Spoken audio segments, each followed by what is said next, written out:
Hứa Khải tặng hoa hồng cầu hôn Đàm Tùng Vận, khoảnh khắc lãng mạn khiến cả thế giới như lảng đi. Có những khoảnh khắc trong đời, chỉ cần một bó hoa, một ánh nhìn, một câu nói rất khẽ, cũng đủ để thời gian dừng lại.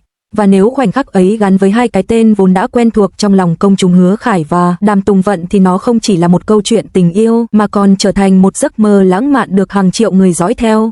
Câu chuyện về Hứa Khải tặng hoa hồng cầu hôn Đàm Tùng Vận lan truyền như một làn gió ấm, không ồn ào dữ dội, nhưng đủ để khiến trái tim người ta rung lên rất khẽ. Không phải thảm đỏ, không phải lễ trao giải, cũng không phải trước ống kính dày đặc của truyền thông. Người ta kể rằng khoảnh khắc ấy diễn ra trong một không gian rất riêng, rất yên tĩnh.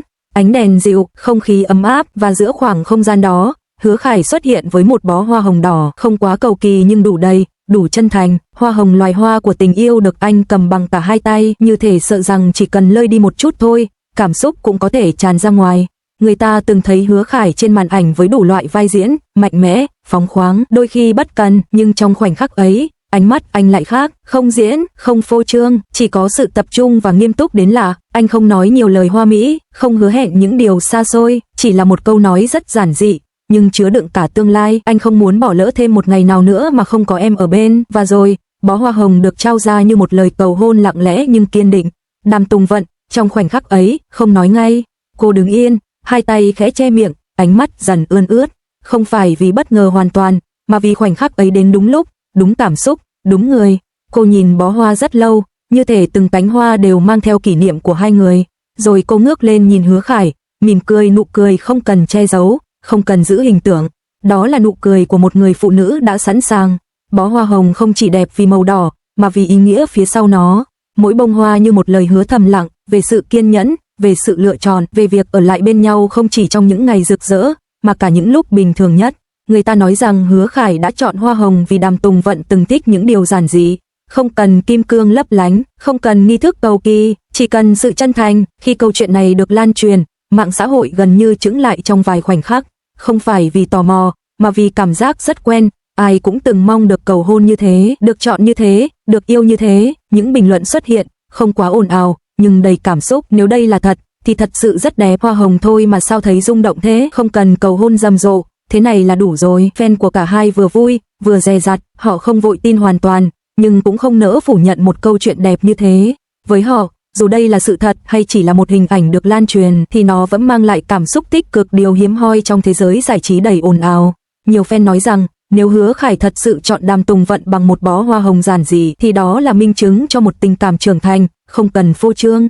Điều lạ là, anti-fan gần như không quá gay gắt, có thể vì câu chuyện quá dịu dàng để công kích, có thể vì nó không khoe khoang, không gây phản cảm, hoặc có thể, ai cũng cần một khoảnh khắc lãng mạn để tin rằng tình yêu vẫn tồn tại.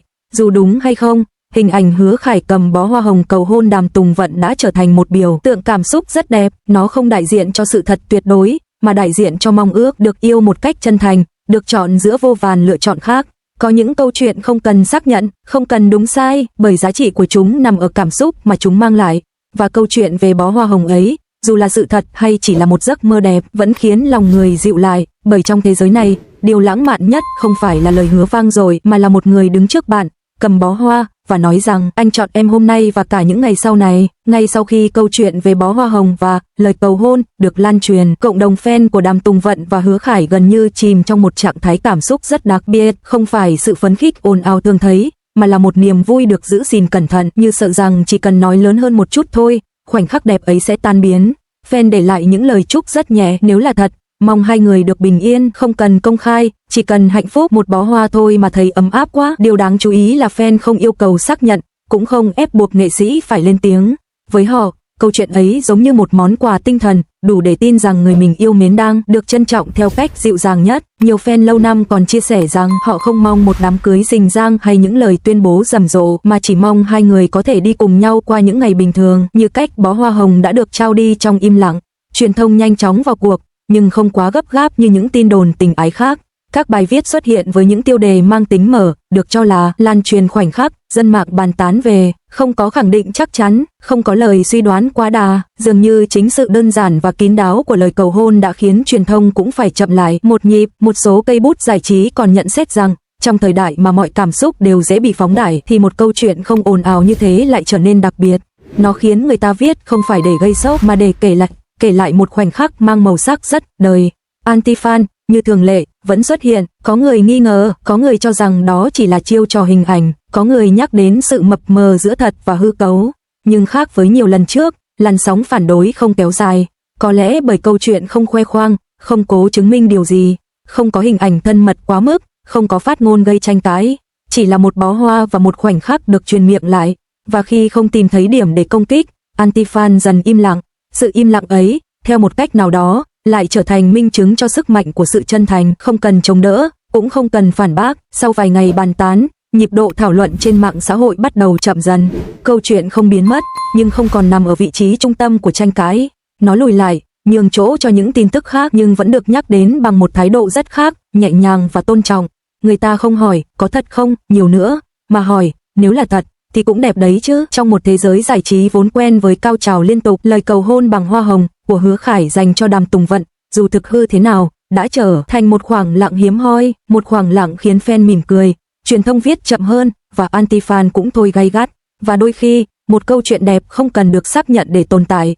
Nó tồn tại bởi cảm xúc mà nó để lại, dịu dàng, đủ đầy, và rất người. Sau tất cả những xôn xao, những lời bàn tán rồi cũng dần lắng xuống, điều còn lại không phải là bó hoa hồng đã tàn hay những tiêu đề từng phủ kín mạng xã hội, mà là một lựa chọn rất đời, chọn ở lại bên nhau khi ánh đèn đã tắt, khi không còn ai dõi theo.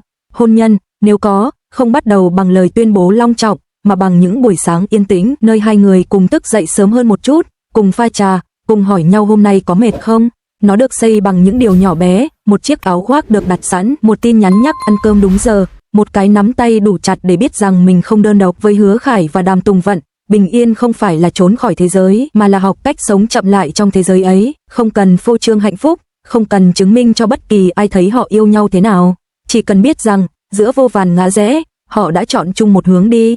Người ta vẫn hay nói hôn nhân là kết thúc của lãng mạn, nhưng có lẽ, lãng mạn chỉ đổi hình dạng, nó không còn nằm ở hoa hồng đỏ rực, mà nằm ở sự kiên nhẫn, không còn ở lời thề vang vọng, mà ở những ngày rất thường, nơi hai người vẫn chọn nhau, hết lần này đến lần khác. Và khi mọi thứ đã lắng xuống hoàn toàn, khi mạng xã hội không còn nhắc tên, khi dư luận đã đi qua, nếu có một hình ảnh còn sót lại thì đó là hình ảnh của hai con người bước song song, không ồn ào, không vội vã, nhưng đủ vững vàng để đi rất xa. Có những câu chuyện tình không cần hồi kết rực rỡ, bởi chính sự bình yên kéo dài theo năm tháng đã là một cái kết đẹp nhất rồi.